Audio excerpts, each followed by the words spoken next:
শুভ সন্ধ্যা।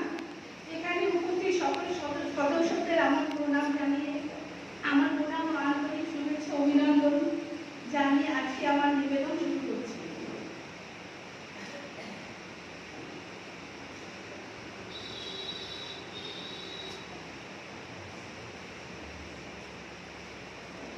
আমি একটা আঞ্চলিক ভাষার কবিতা বলব। কবিতার নাম ভাগলি মাহাতো।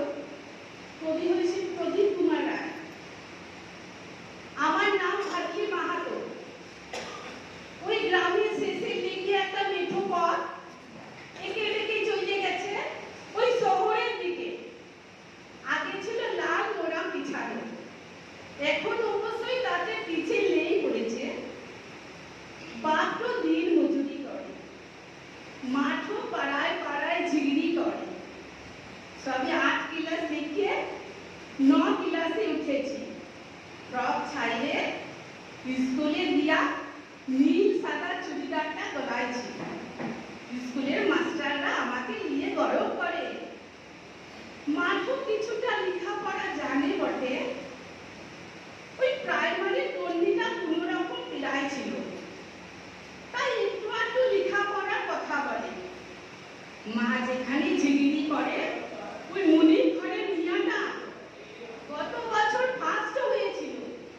সে কি পড়ো, ভালো ভালো রুটি রান্না করা, কত ভালো ভালো পিঠা করছিল সব, ফুল মালা মিষ্টি বিতরণ, সেরা দিলারি আয়োজন।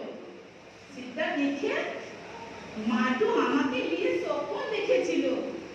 ভেবেছিল আমার এই এক চিলতে ঘরেও ভাগ্যের জন্য একদিন বড় হবে, কত লোক কত কথা বলবে। ঝিয়ের নিয়ে ভাগলিও যে এগুলো পারে সেটা দেখাই দিবে।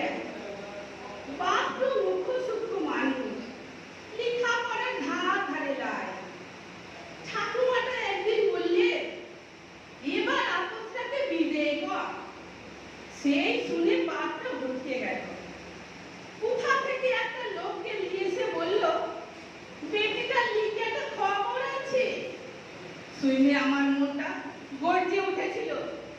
রাতে গড়গড়াইতে গড়গড়াইতে মায়ের কাছে বললি আমি এখন বিয়া লাই করব। আমার এখন বিয়া করার সময় হয়েছে কি? আমি এখন লেখাপড়া করব। কথাটা শুনে বাপটা খাওয়া মারি দিল। ঠাকুমাটা বললে তুই লেখাপড়া শিখে পড়বি নাকি? সেই তো ঝিগড়ি করতে হবে। মুখের ওপর বলে দিলি আমি ঝিগড়ি লাই করব, তো তুই কি জবাব ব্যারিস্টার হবি? জিয়া মেয়ে জিয়ার মতন থাক। বলতে বলতে মায়ের আঁচলের পড়িয়ে যাইয়া কত কাঁদলি, তবু বাপের মন বলে না। মাঠও অনেক কষ্টে বুঝাই সুঝায় কোনো রকমের বিয়েটা থমকাই ছিল। বলেছিল ওই স্কুলের গণ্ডিটা পাড়ায় যা, শহরের কলেজে চাকরি নাই দিব। মনে তখনকার মতো কিছুটা বল আসিছিল। মনকে বুঝাইছিলি মাকে মান রাখতে হবে, দেশ ও দশের মাঝে আমাকে মাথা তুলে দাঁড়াইতে হবে, আমাকে দেখাই দিতে হবে যে ভাগলি মাহাতো ইটো পারে, ভাগলি মাহাতো ইটো পারে। নমস্কার।